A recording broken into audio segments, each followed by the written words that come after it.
This unit is approved by NATCAP and CEMILAC, ISRO and LPSC approved for the following process like anodizing. We are doing all type of anodizing like hard anodizing, normal anodizing and chromic acid anodizing, and chemical conversion, magnetizing, phosphating and SS passivation, and we are doing titanium anodizing also. We can explain the process. I will explain the process. And first is we will load the component in this kind of chip and we will load the component into a vapor degreasing basket. This is called a vapor degreasing machine. In this solution will be a trichloroethylene and that will vapor at the temperature of 99 degrees Celsius. Through the form of vapor, that oil will be removed. The oil will be come down and the parts will be cleaned. And after that it will goes through, this is called as a alkaline tank, and this will remove the scales and strains will be removed. This contains caustic soda in this, and it is a proprietary chemical. It is mixed with the caustic soda and some other agent will be there. It will remove the stains and everything, scales, any rust or something is there, it will remove. It is only for aluminium. Time and everything will be specified here, like it will be operated at a temperature of 70 degrees Celsius, 3 to 5 minutes. Manually we will operate. Presently we will load the component into jigs and we will be doing the process. And after this, no sir, nothing will be changed. Only that it will remove the stains and everything, that's it. Yes, sir. After that it will be cleaned in DM water. Material will be cleaned in DM water. Once it is clean, we will check for the water break test. Water break test means it will ensure that the parts are properly cleaned or not. If any oil contamination, anything is there, it will remove. If it is not removed, again we will repeat the process. Till the oil contamination everything is removed, we will repeat the process. And after that it will goes to a D-smut. And this nitric acid is there.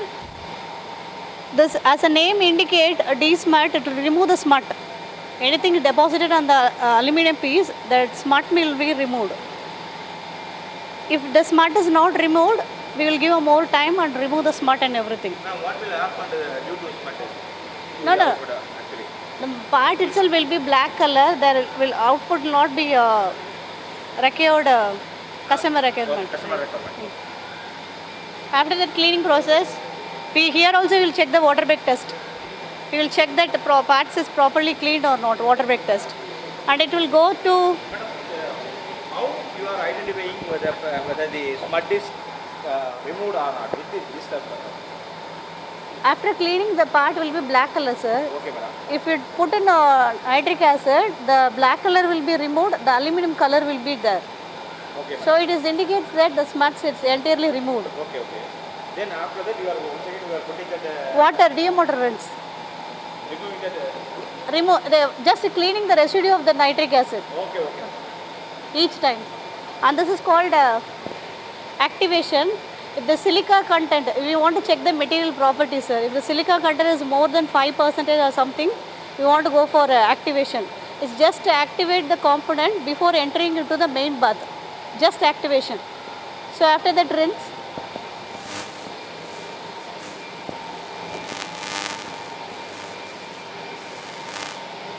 After that all pre-cleaning process. This is the main tank anodizing process.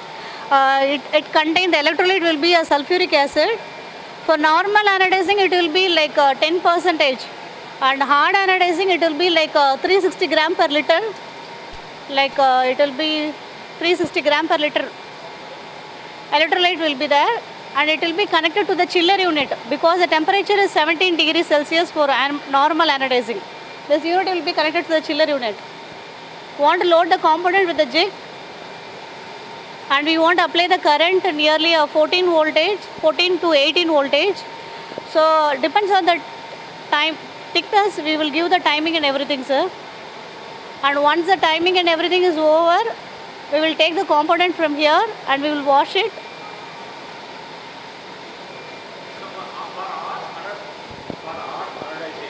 What kind of material you are using? Only aluminium will be. Anodizing suited for aluminium only. For hard anodizing, the temperature will be around -5 to +5. Normal temperature, normal anodizing, it will be 70 degrees Celsius. Once the process is over, we will clean the component, and if any dye requirement is there, like color requirement is there, we will go for the dyeing. If there is no requirement for color, we will directly seal the component. And this is approved by NATCAP.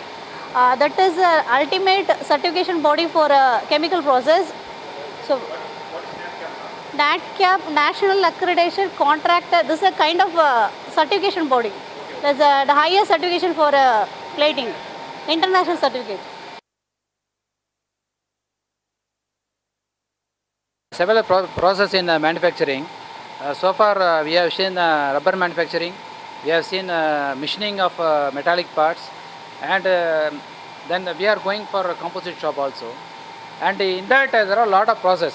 There are machining process, there are milling process, there are some inspection process, and this is a surface treatment process. The surface treatment process is coming under special process. Special process means the process effectiveness will come to know only at the time of the function of the aircraft or function of the final product. Till that time we don't know the effectiveness of the process. So those processes are called special process. For example, welding. At the time of welding we can do all the destructive testing, everything we can do. But while it is put into application, it may go one crack. So that may be because of some flaw in the process. Those kind of process need to be controlled in the shop itself. So those processes are called special process. Surface treatment is one of the special process. We have other processes. Rubber manufacturing also one of the special process. Now after this certification, now we are going for rubber shop also for NATCAP certification. So NATCAP certification is very, very mandatory requirement for supplying to civil aerospace. Civil aerospace like Bombardier, Pratt & Whitney, Honeywell, those kind of a company, it is required. Anodized part with the different types of colors. As per the customer requirement, the color differs. So this will be, we have a different kind, like nearly 8 colors we have, and it's all approved by NATCAP again, ISO again.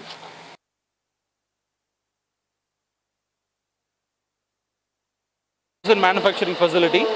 Here we are manufacturing various type of composite components for various missile and aerospace applications. These are all the component and raw material we are using. This one is glass fiber reinforced molding material. This is a base raw material, and this is contain glass and resin system, and this one is backup for fastening to the next component. This is as molded part. This one is glass with phenol formaldehyde. That is contain glass with phenol formaldehyde molding combination. This is next stage. After this, we are doing some machining activities to remove that excess material. This is a conversion nozzle for missile system, and this is another one type of material. This is a fabric, and this is one of resin system. This is called pre-preg. This combination of resin with the fabric, and undergone some temperature become like this, and this one is molded component. But that one is after machined. After molding, we do some machining activities to achieve the exact profiles.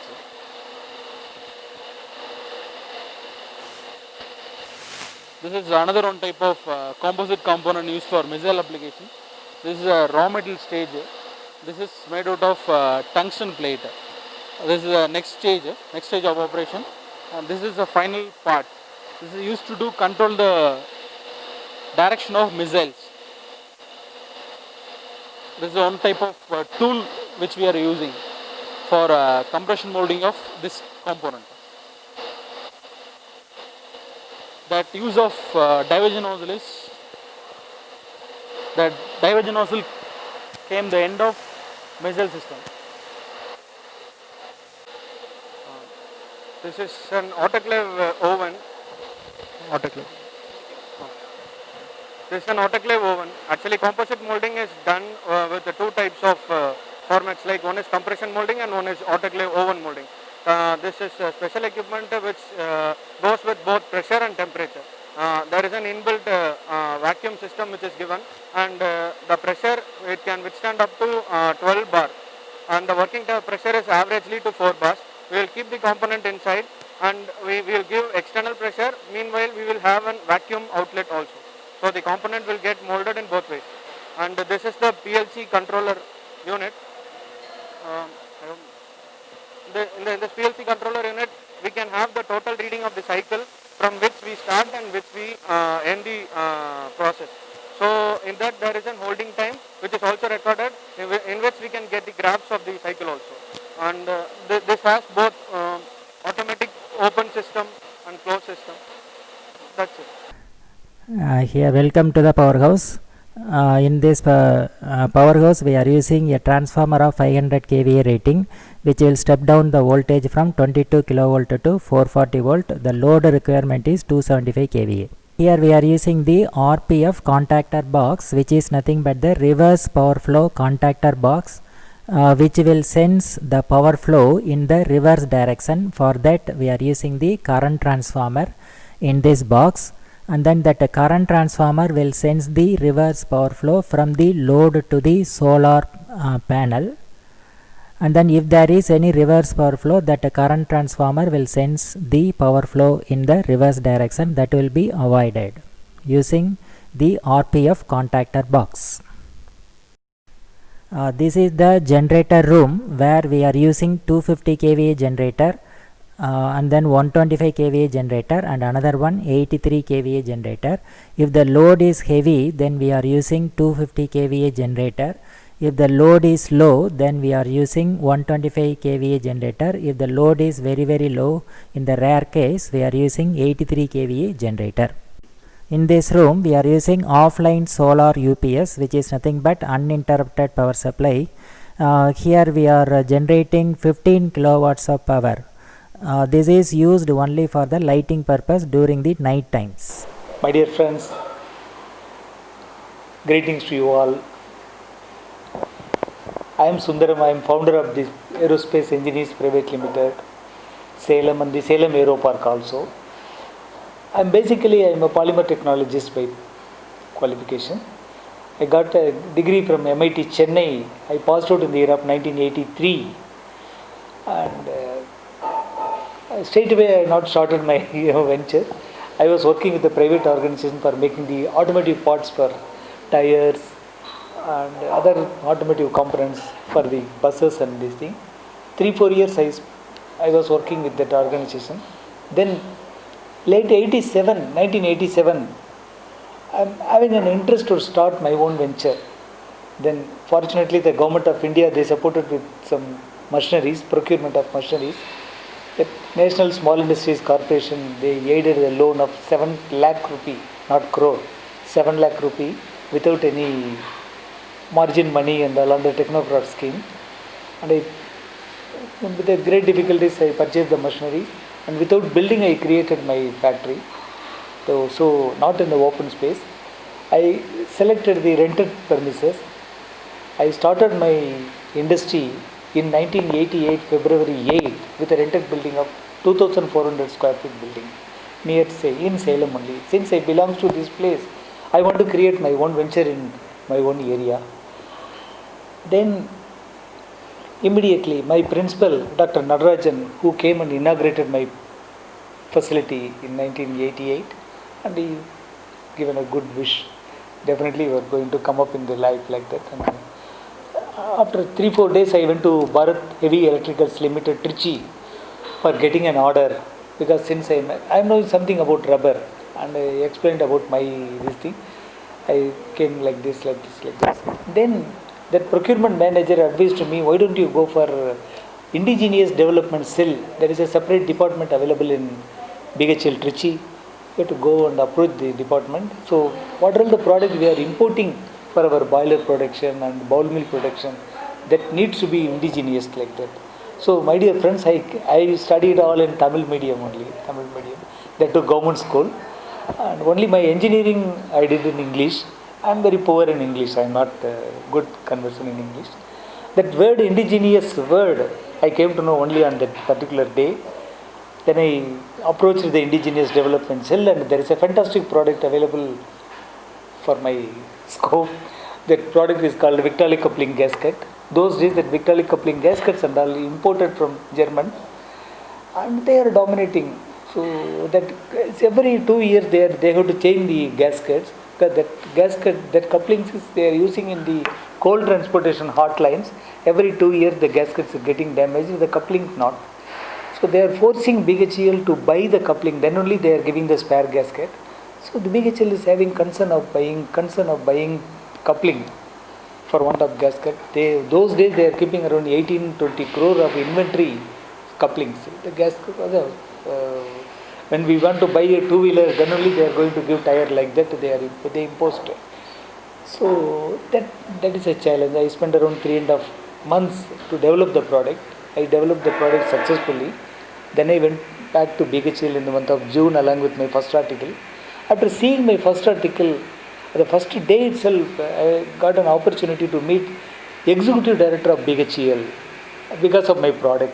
My product takes me to ED cabin, and ED, after seeing the product, ED got very much appreciated. And on the day itself, he told how much time you need to develop 500 gaskets. So initially I got development order for the quantity of 5, and subsequently they told us 500 is a very big business of 27 lakh rupee. So I got an order for 27 lakh rupee within 4 months. So my investment was only 7 lakh. I got 27 lakh rupee order, and successfully I completed 27 lakhs order within 2-3 months. And that first year made a turnover of 45 lakh, and subsequently I made a good turnover of the 2 or 3 years. Then in 90s, almost there is no imported part in BHEL. We completed all the products, got indigenous to buy our company and this thing. But now I am having the concept of doing only the imported parts. I don't want to go for ordinary products. Already people are making the product. I don't want to enter into their business. Don't want to spoil the business. Then fortunately in 1991, I got an opportunity to meet God, my God, my great God. So I can call him as my God because I am associated in the small field called Aerospace and Defence. Aerospace and Defence, Dr. Kalam is our God. So we are all keeping Dr. Kalam is our God. I met Dr. Kalam in 1991, June 11, 1991, in one of the seminar at Bengaluru, and he delivered a speech about the aviation. So there is a big vacuum available in the aircraft. Until otherwise, I never saw the aircraft virtually, and I never travelled also to 91. And it's a great time. As soon as his speech is completed, he told about Kiran Aircraft. By those days, the Kiran was the biggest fleet in Indian Air Force. We had a population of around 600 plus aircraft those days. That aircraft was built by Hindustan Aeronautics Limited with the help of BAE Systems, UK, British. So, of late they are not supporting with spares. So, there is a big spare called cockpit seal. Cockpit seal is a seal taking care of the cabin pressure at the elevated height of 40-50,000 feet. So, the cabin pressure has to be maintained. Otherwise, the aircraft, it's a flight critical part. So, British government, they stopped the supply. They are not supporting to Hindustan Aeronautics Limited to giving the spares. So, 94 they are going to stop. 91, Dr. Kalam is telling that we have to develop the product domestically. We have single digit indigenization, double digit imports, like that he told. Then after the meeting I met Dr. Kalam and I discussed about this thing, and that is a good this thing. Then I spent around 3.5 years with Dr. Kalam and troop. how the product to be developed, what is the airworthiness procedure, what is the chief resident engineers, chief residents, inspectors, DRDO, that I spent 3.5 years. I developed my first product in 1997 for Kiran Aircraft Seal. Still now that 97 products are flying, not 97 manufactured products, that similar aircraft are flying with our own products, still now we are supplying, even after 20 plus years.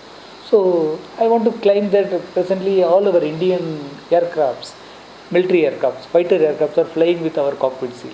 So we are making cockpit seal for all aircraft, including Sukhoi, Hawk, MiG-21, MiG-27, all the aircrafts. My dear friends, I want to say I am a polymer technologist, not an aeronautical engineer. We entered into this product and there's a bright scope available in this. Now presently we are into 5 verticals: rubber, precision machining, we are having hydraulic pumps, lubrication oil pump, shut-off valve, dump valve, all mechanical parts, and composite part for BrahMos, Akash, Agni, these type of missiles, and PSLV, GSLV, like the type of satellite launch vehicle. So any products we can develop it. So now with the Make in India scheme, it's a bright opportunity available for young entrepreneurs. We can do anything. If it is required for our Indian government, Indian military, Indian aviation field, so we are interested, our government is interested to buy only domestic part. So we are not going to import any more imports up to 200 crores. Recently with the corona stages, our Prime Minister, he announced up to 200 crores we are not going for any imports, all our domestic product only. It's a great opportunity and a challenging time. We can manufacture any product, any number of product, any number of development for taking care of our Indian requirements. We have to make our product, design our products in India for our Indian needs. My dear students, I want to say something about the financial activities for starting up the new projects. So those days when I created my venture in 1988 and 90, fund, I think getting the finance from the bank, it's a tough task. Nowadays it's not like that. So when we are having the right thought, right idea, innovative thought, government is ready to support without any financial security. 100 lakhs government is supporting like anything. If we are having the very good thought, it saved our imports, foreign exchange. Automatically government of India, bankers, all the bankers, particularly the SIDB, Small Industry Development Bank of India, they are ready to support 100 lakhs without any collateral security. So then subsequently we can prove ourselves and we can develop the product and we can get our market and get our money back from us. Dr. Kalam usually want to say something. Learn from India, earn from abroad. It's just one quote from Kalam. Dr. Kalam is telling we can use our Indian market as for learning purpose and we can earn the money and bring the foreign exchange from foreign countries to save our nation. Like that is usually advising. There is a fantastic scope is available. Even our defense budget, every year we are spending around 45 to 50,000 crores spending for procuring the raw material, procuring the spares from abroad. Now we can, if we are developing the product within India, we can stop the imports and we can make use of the money within our country. So there is a great scope available. Only the innovation thought is required. And madam, you rightly asked about the change over the staffs. We generally in our group we have 300 plus engineers are there. All are village engineers like me. I am also not IP, I am not IITN, I am not IAS. I studied in Tamil medium and ordinary colleges and all my engineers, my girls, all are from local colleges. They are not living away from a factory. Only some girls are leaving after marriage. That too with a great tears they are all going, and when they are going out of the factory, I usually telling all my girls, this is your parental home. Whenever you want to come back to Salem and now we are creating other facility in Otur, then it's your parental house, you can come and join with us any time like that. So generally a dropout very minimum, it may be single digit dropout. So when they are entering into our family, Aeropark family, they are not naturally going out. And apparently government also they are supporting like anything, encouraging, like giving away big awards. Prime Minister, I received 7-8 awards, national level awards, 2 from our Honorable Prime Minister, and giving good money for every award carry 3 lakh, 5 lakh rewards also, and good visibility. So It's good. We are happy. Whatever we are doing, we are happy. So I am inviting all the youngsters, young entrepreneurs. You come to the aerospace and defense line. We can make many products indigenously, and soon after we can start smaller aircraft also in Salem. It's a bright scope is available in Indian sky. And another 6-7 years we need around 2000 plus aircraft, smaller aircrafts. So if your joins hand, we can make a smaller aircraft also in, make use of Salem airport and make it in TAN jet, Tamil Nadu jet, and jet can fly globally. Globally, the Chinese government also, they started building a smaller aircraft within their country, 100-seater aircraft. Oh, successfully flying. So far they manufactured around 87 aircraft. So they are having order of around 400 plus aircraft within their country. Suppliers, I have the technology with me. You give me the order, I will invest the machines, then I will make you part. That situation has gone now. Now I have established my source, then only I can get the order. Correct. So customer say, what is the facility you have? Accordingly only we will give you order of payment. So to establish some of the capabilities, we are investing some amount on no cost, no commitment. LCNC சொல்லுவோம். யாரும் அவங்க வந்து கொடுக்க போறது கிடையாது. We invest ourselves. We will take the technology from them. You don't give anything. We will invest. We will establish your product. Then you give me order.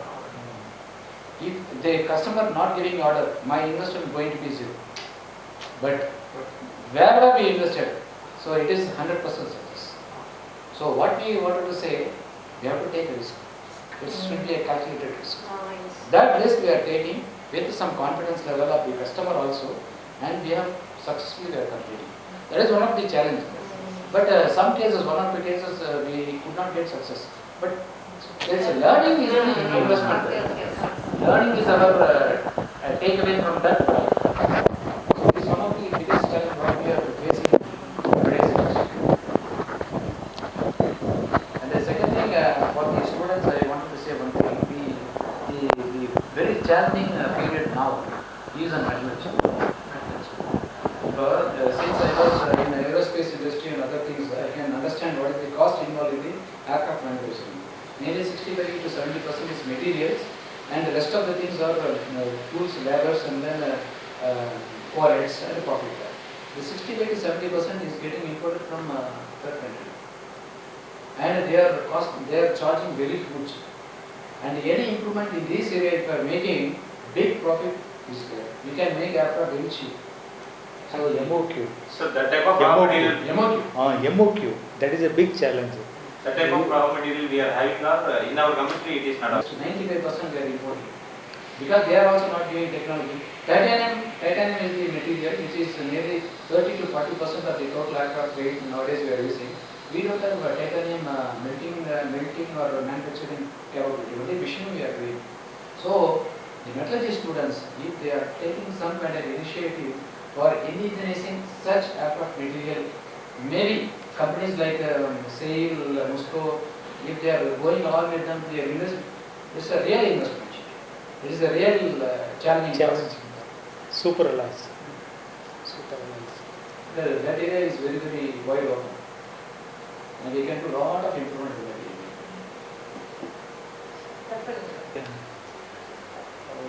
area.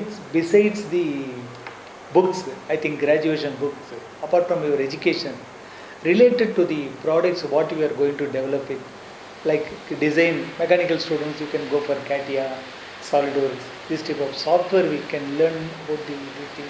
And the metallurgy students, you have to go for super alloys and what type of area you want to enter. For example, aerospace and defense means we have to go for super alloys like titanium alloy and inconel alloy. Like that we can go for that high-tech thing and continuous reading, continuous the case studies, continual improvement, how the product will be developed, what are all the areas the parts to be used. Like that we have to continually interact with the books and continually we have to upgrade ourselves, then only be in the market. So I got a degree for polymer technology. But that's old. I think 20 or 30 years back I got the degree. So now what is the situation now? Now we have to update ourselves. What is the new trend? New trend. The mixing and all, it's automized mixing and automized, so many automation has come. Even automized weighing also. Recently we created a big setup for weighing the chemicals. Weighing the chemicals, it's a three-dimensional chemical. When you are entering into the formulation, automatically the product is getting weighed and the one batch is going without any man mistake. So like that we have to upgrade ourselves. Continual improvement means a continuous learning. That is the mantra in aerospace standard. Continual improvement should be there. Like that is the passion. So the continual learning in the respective field.